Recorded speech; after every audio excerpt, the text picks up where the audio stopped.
Sana ngayong Pasko ay maalala mo pa rin ako.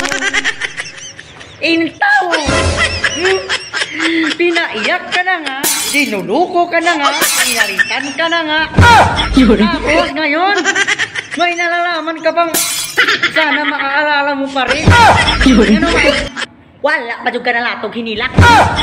Kaya hanap po kang masakitan sa samang tawo. Kaok na kong tawana. Kaya kakakanta maaalala mo pa rin. Ganahan kang mabalik pa itong imong mga kagapong mga sakakasakit nga nagyan. Sige, ang ropok mo be. Nakamo muna. Nagmalinaw muna ang imong kinabuhi. Uyak ka ron. Nakapag ikay-kanta-kantang maalala mo pa rin ako. Ganahan na po kang masakit at balik. Ganahan na po kang muhilak o balik. Kung sa man ang ulo ni mo.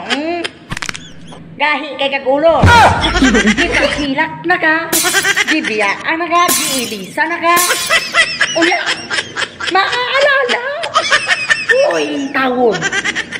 Kaawaan mo ang iyong sarili. Bawa ka sa sarili mo, be.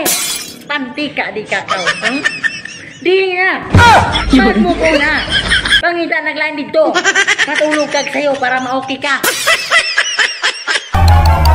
Pwede bang umibig na hindi nasasaktan? Oh, excuse me! Daghan ang nanghilak. Daghan ang nasakitan, be. Uy! Daghan ang nanghilak. Daghan ang nangagor. O ya, pwede bang umibig na hindi nasasaktan? Dili, damay-damay na. Kung nangasakitan ng uban, nanghilak na uban, magangay-angay na lamang Diyos. Para wala daya nga mahita mo. Nanghilak sila. Na sila'y kasakit nga naagian. Na sila'y mga kalipay nga naagian. At damay-damay na. Para mabalani mo. Kaya matod palagi nila. Dili mo likaw na inyong relasyon ng walay away. Walay kagulanan, walay nakasakit. Walay mong maagian. Ha? Walang dili pwede. Damay-damay na. So, ka na nangasakitan ng nanghila ka na ilang gugmang di pang balatok na diha. Kaya lagi, wala pa sa sakto nga panahon. Wrong time. Tiaw yun na. Diba? Dili po yun na.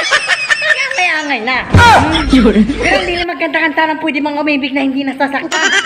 Pwede bang pigilan ang aking nararamdaman. Pigilan. Pagkanindot. Mag-angay-angay na, ha? Dili na. Wala eksepsyon na na. Kung nanghilak ang uban, nasakitan na sila sa ilang experience.